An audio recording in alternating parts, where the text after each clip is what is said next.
Hi guys, my name is Justin Garcia. I'm 23 years old, born and raised in Los Angeles, California, and I've been doing calisthenics competitions and coaching for 4 years now. The short story is I found a YouTube video that made me want to do some handstands. I do a lot of stretching and a lot of foundational work, so basics of warming up and everything. My biggest challenge when I started, nobody supported me, because when I started I was maybe about 45 kilos, like 100 pounds, and when I told everybody that I wanted to be somebody whose profession was in fitness, they were all like, "You're wasting your time, what are you doing?" So having my family tell me what I was doing was a waste of time, and my friends and my girlfriend at the time, everybody saying it was a waste of time, that was kind of the biggest obstacle I had to overcome.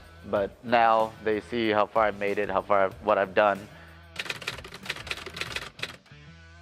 So if my clients are looking at this, I eat clean all the time. But if real people are looking at this, I had McDonald's for breakfast, I just drank a Red Bull, and I ate Buffalo Wild Wings for dinner last night.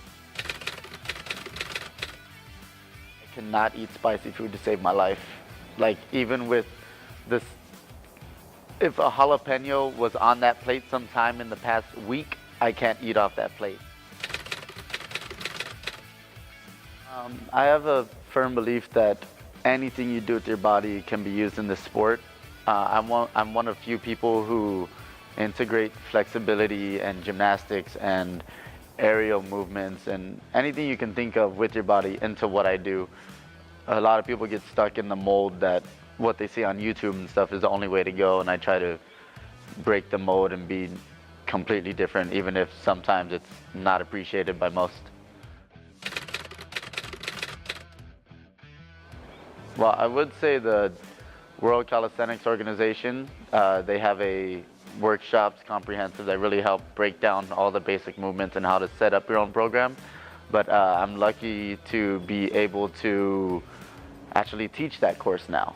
So I started off taking the course, and now I'm certified to teach the course to create more teachers for it. So World Calisthenics Organization works.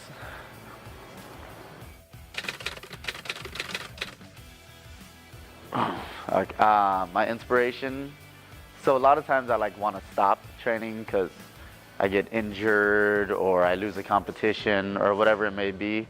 But when I started, my grandma was my only supporter. Like, when I started, everybody was telling me I'm wasting my time, you need to go to school. And my grandma would sit down at the table and count how many push-ups I'm doing and just support me the whole time. And after my first year, she passed away. So now I do it for her. Like, I have a tattoo on my chest for her that reminds me to, regardless of what I'm going through, regardless of how I feel, like, I'm not doing this for me anymore. I have to continue doing it so that I can help other people see that no matter what, you can do what you want to do. So yeah, change the world.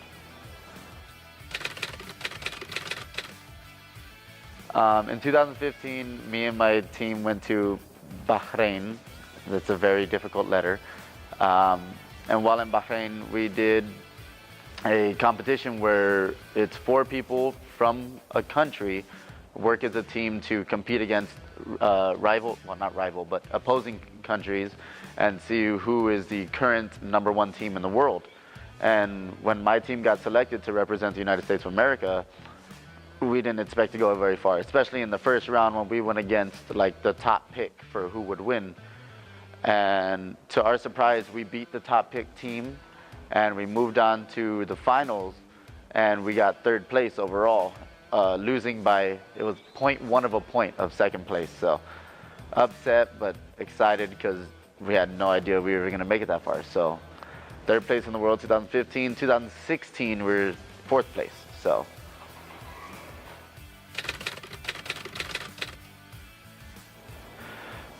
there's a big misconception that you have to be fit already to start doing this stuff, because it is pretty nerve-wracking to look at people do flips and handstands and hang from their neck, and then some people are struggling to do a push-up.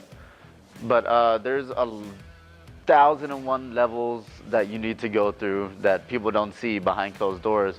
So I like evaluate people. So I'll check how many push-ups they can do, what their form looks like, if they can do jump squats, if they can sit up, if they can do pull-up, if they can hang. Just assess every little area, and then from there I gauge what needs to be worked on to meet certain goals and criteria. So it all depends on each person, but just assessments, making sure they're good. Stretch. I've been doing it for 4 years, and a lot of the guys I hang out with and train with have been doing it 5, 6, 7. And the biggest regret all of us have is that when we started, we did not stretch at all. Like, we just quick warm up, get the blood flowing, and then jumped on the bars. And because of that, most of us got injured within this first 6 months, or some of us tore stuff. I have friends who within the first 2 years completely tore their bicep off, and now they can't train at all. So stretch, make sure your body's ready. Don't start doing it because your ego wants you to try it. Like, make sure your body's ready before you try to kill yourself.